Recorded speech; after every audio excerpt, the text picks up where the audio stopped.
Welcome back to the channel. This is WIP Reviews, your stands for Work in Progress. We are two Works in Progress. I'm Sam. And I'm Dennis. And we're two best friends who love reacting to music, film, entertainment, anything pop culture, and today we are reacting to Jonas Brothers The Album. The last album by the Jonas Brothers was Happiness Begins with the iconic hit Sucker.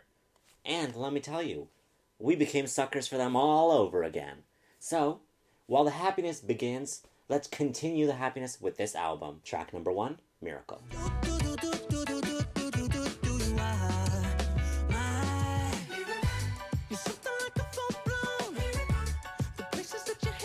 Wow. Surprised me, really. Miracle! It's very 80s. I love this new era that they're rolling into. It's 80s meets 2023. I think they all kind of think that this is the 7th album. So this album needs to go multi-platinum because this year Kelly Clarkson is also releasing an album. So it needs to outsell Kelly Clarkson. There's a lot on the line here, guys. As foretold by the prophecy of 3000. Year 3000. Angel on the block now, heaven let the rain drop down.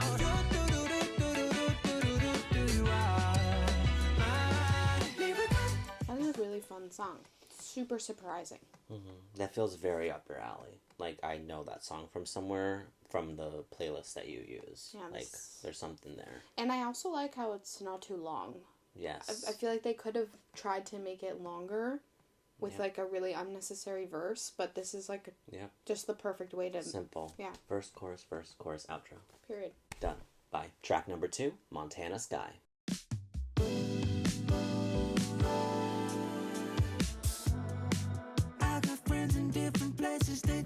It's reminding me of Danny and Alex. We've talked about them previously. Did you hear the beginning? Very Danny and Alex.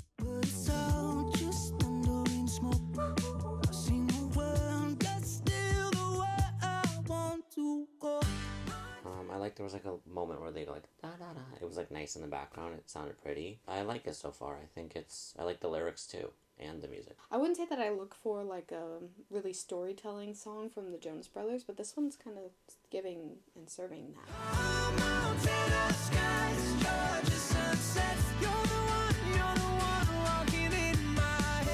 I like the guitar.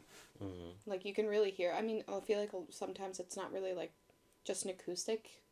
Recently it's been more electric, so I'm glad to hear a little bit of acoustic sound. I also like the verse was nice and short, but it still showed. I like the idea. Like, I mean, it's not original. Like, everyone hears that, but it's nice. Like, no matter where I am, I always see you, and you're my home. It's sweet, and it sounds really groovy, which is also nice. When Nick was solo, I didn't really love his music too much. It just wasn't. It was too. I don't want to say too poppy, but it was really poppy. But Joe and DNC, I really liked, like, the eclectic, like, indie rock sound. So I love that they've kind of combined those two sounds when they collaborate together. And here it's reminding me of, like, both of them. Like, Nick's kind of acoustic poppiness and, like, DNC's kind of eclectic rock sound. Again, there is a third brother, Kevin.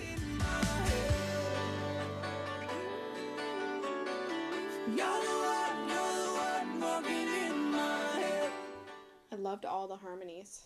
It was really beautiful. The second song to end with an outro. I also just thought it was like a lot of auto-tune. I just don't particularly, and some of it sounded Post Malone-y, which I actually like Post Malone. I just think that it sounded kind of odd within the song. Track number 3, Wings.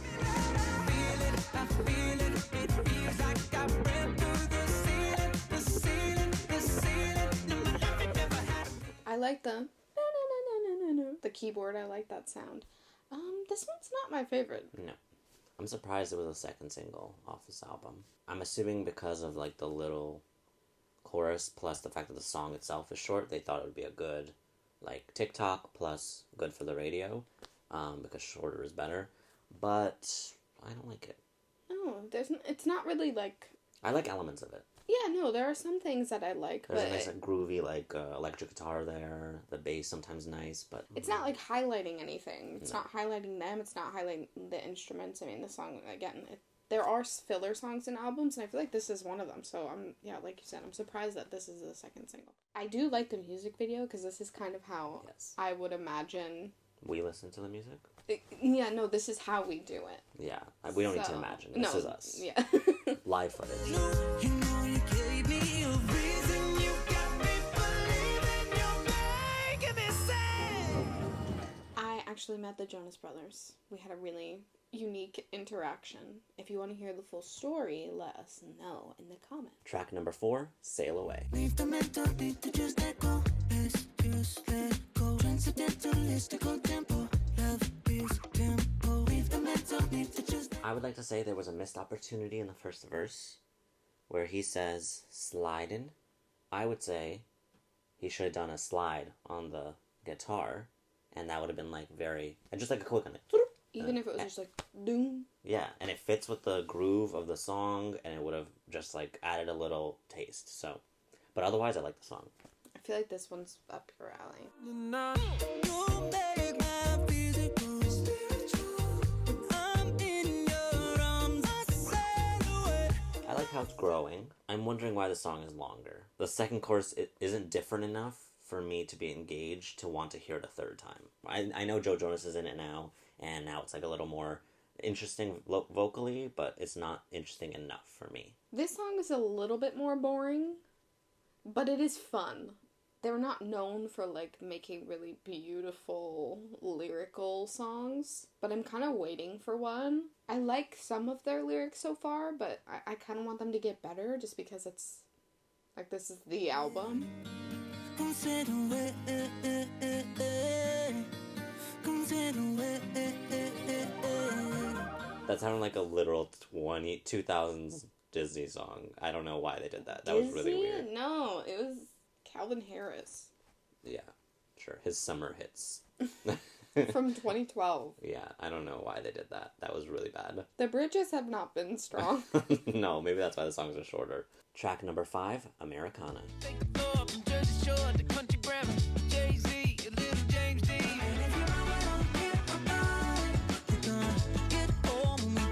I like the verse in the sense I like all the references. The lyrics are clever. They're not like deep, but they're clever. The chorus and the way it gets into the chorus is kind of reminding me of a lot of the other songs. I'm hearing a pattern.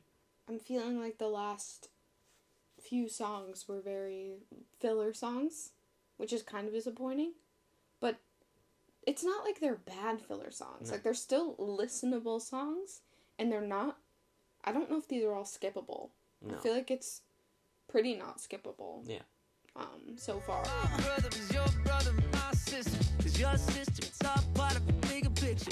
Arms lift up, love's hard, so love harder. I like the grooviness. I mean, like I said, I enjoy the 80s-ness of it. I feel like it works really well with their style. Production-wise, I really enjoy it. So far throughout the whole thing. The second verse was also not great. The first verse was a lot better. It was giving me like 2012, like, let's band together song. Like, I don't know, like that, the second verse was really like cringy, generic lyrics that I don't love. It's like a great big story. But I do love a great big story. Track number 6, Celebrate. More than enough to get up and out your chair. Celebrate with me tonight.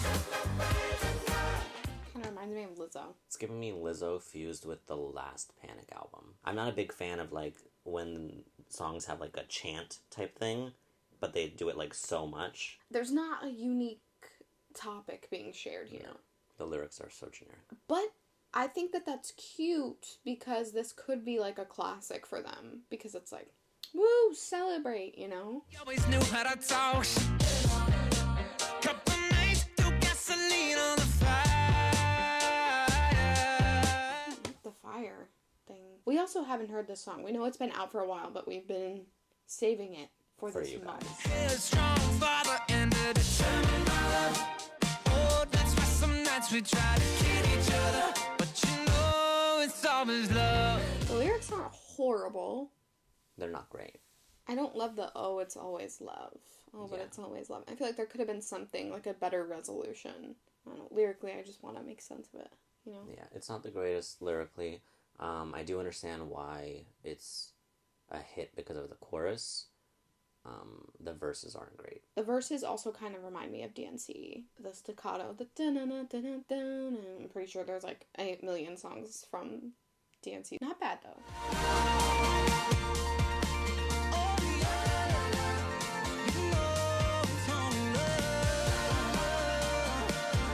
That jump from being really loud to super quiet With the weird... That was really odd. Yeah.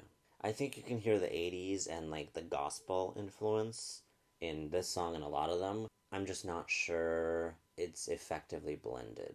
Like, I understand why it'd be, like, a radio song. It's like Cake by the Ocean, you know. I like Cake by the Ocean. But I do like Cake by the Ocean. Track number 8, Vacation Eyes. It's just me and you and the moon. And I got a little touch in my left hand. This is reminding me of Charlie Puth's last album. I don't think that's a compliment. But some songs on Charlie Puth's album, yeah. It kind of reminds me of Charlie Puth fused with that one Miley Cyrus song that was like islandy, Oh, but it was the like island song? a mess. It's the fusion of those two songs, fused with whatever they're trying to do. Feel the same. I got vacation eyes, and I'm gonna have 'em for the rest of my life. I like the resolution that I'm gonna have them for the rest of my life. For example, Ed Sheeran just released his latest album, subtle segue. We reacted to the entire album. That album, there weren't necessarily hits on that album, but as a listener, we got to experience something really wonderful where we got to hear like really what was going on in his head and universal feelings through not only his lyrics but the music. And I feel like when you're naming something, name the album or something after yourself, that's the kind of music that I would want to listen to, especially since we've been fans of the Jonas Brothers since the dawn of time. I like the chorus, I think. Like the idea of it. How it sounds, I like it. And like even if I'm trying to ignore the lyrics, if I ignore the lyrics, the chorus kind of is pleasant. Like it's nice.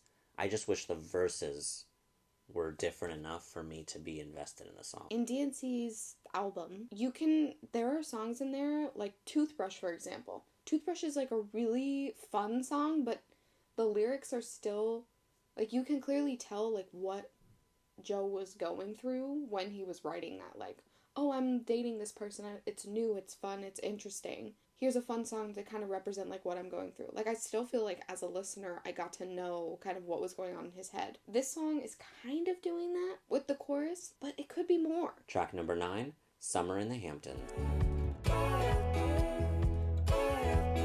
Summer in the Hamptons.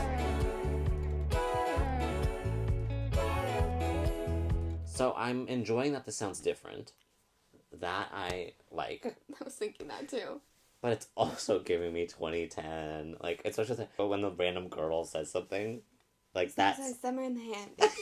that's like EDM 2010s pop. It's, like, very weird to put it in this.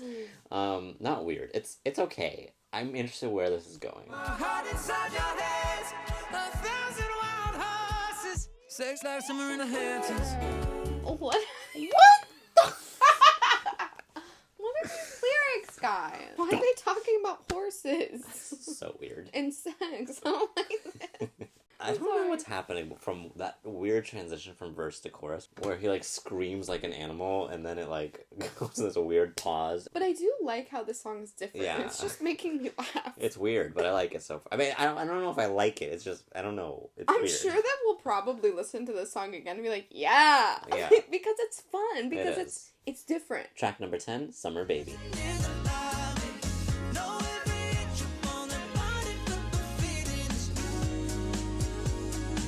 Still catching feelings for you. This song's more fun. This is Burden Up, but in your 30s.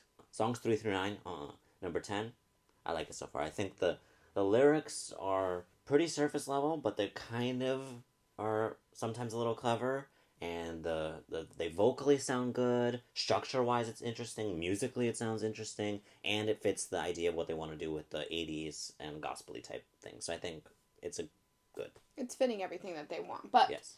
I will say, this is kind of a very similar concept to the previous Summer in the Hamptons. So it's two songs with the same idea. Feelings for you.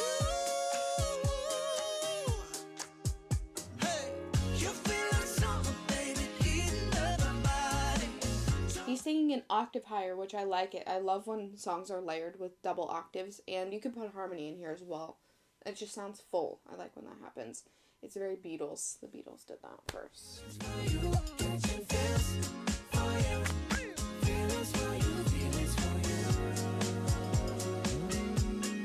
It's reminding me of the song by The Laws, the there she goes again. Like that one scene in The Parent Trap when she's driving and that song is playing. I don't know, it just reminds me of that feeling. I think this is the first song with a good bridge. I think it fits. It doesn't really do anything too crazy, but it fits, but it's different enough that it's like, okay, this is fine. The other ones were bad. This one was pretty good. Track number 11, Little Bird. There's a train coming in your life that you gotta catch, but that's not right now. Small hands wrapped around my finger. This is really sweet. I like this so much. Wrapped around the finger. I love lines like that. I just think it's so cute. And the dancing together and the concept is sweet. Knowing that they'll come back in your heart, but letting them go to experience some other love. I think that's a beautiful sentiment. The idea is beautiful, and the idea is super, super sweet. I just think that there could be some polishing, but overall it's a really sweet song. I like how it's just very Strict. simple and raw. That's just kind of how I would like to hear a song like this anyway. It doesn't need to be overly produced, it just needs to be genuine. 'Cause he's gonna love you and I gotta leave you. Gotta believe it when the Lord takes me home. That sounded like T-Pain. That was a horrible sound, whatever just happened. Yeah, after hearing the whole song, I still think it could be polished, but I think it has a sweet center to it, which is lovely. Track number 12, Walls, featuring John Bellion. If you ever left me, I would die. And even the walls would cry. We haven't heard them do like much minor keys. Even the walls would cry. They're doing something different. It's been fairly major chords, but I'm glad they threw in something different. The lyrics are bad. Cry. 'Cause time is a door frame I wanna go through. As long as it leads me back to you. I feel like they could have done something so different. Time is a thoroughfare I wanna go through, as long as it leads me back to you. Or something different, like, it's just, I wanna go through, as long as it leads me back to you. Like, what is that? I feel like John Bellion usually has better lyrics in songs he's involved in, because this is not it. I'm sure production-wise, this is very, like, John Bellion. Yeah. It's like...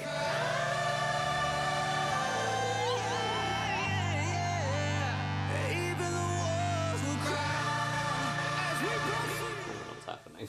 I like the cry with all the gospel-y. I like it. Yeah. It's giving me, I wrote this so we can perform it live. I was thinking the same thing. This is very, like, they're gonna do whatever they want to do when it's live. So it's another song where the featured artist is some kind of, like, background vocalist.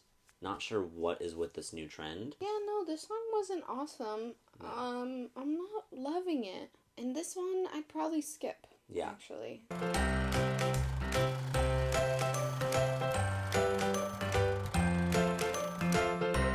Overall, the album had maybe three songs that I actually like and would choose. The rest maybe are songs that I'd like listen to passively, but I wouldn't choose, and I probably wouldn't skip either. Except for the last song, I would skip that one. The strong suit of the album are the production and the vocals. The lyrics are not the strong suit. I don't believe this is the strongest album. I think it could have been better. I think it showed promise and it didn't fulfill it. Production-wise, I thought it was impressive. Vocally, they could have done more as well. Miracle, Montana Sky, and Summer Baby, those songs like were the strong points of this album, and if you haven't listened to this album, I would listen to those 3 songs specifically because they were good. But then again, Sail Away, Americana, there are elements of those songs that are good. It just feels like they could have been elevated with a great songwriter. And that would be true for the Miley album we listened to, for Charlie's album. It's just, they're not singer-songwriters. They are performers. Which is They great. are singers. Not everyone needs to be the perfect songwriter. You can make your story with the help of someone else. That should be done more often in music these days. Let's start treating it more as like a craft rather than just performers writing for the sake of writing. Thank you so much for watching. If you liked the video, make sure to like, comment, subscribe. Hit that notification bell if you want to be notified every time we post a new video. Also, follow us on Instagram and TikTok for exclusive reactions and behind-the-scenes content. Make sure to leave a comment down below because we like and read our comments always. Thank you so much for watching. Bye. Bye.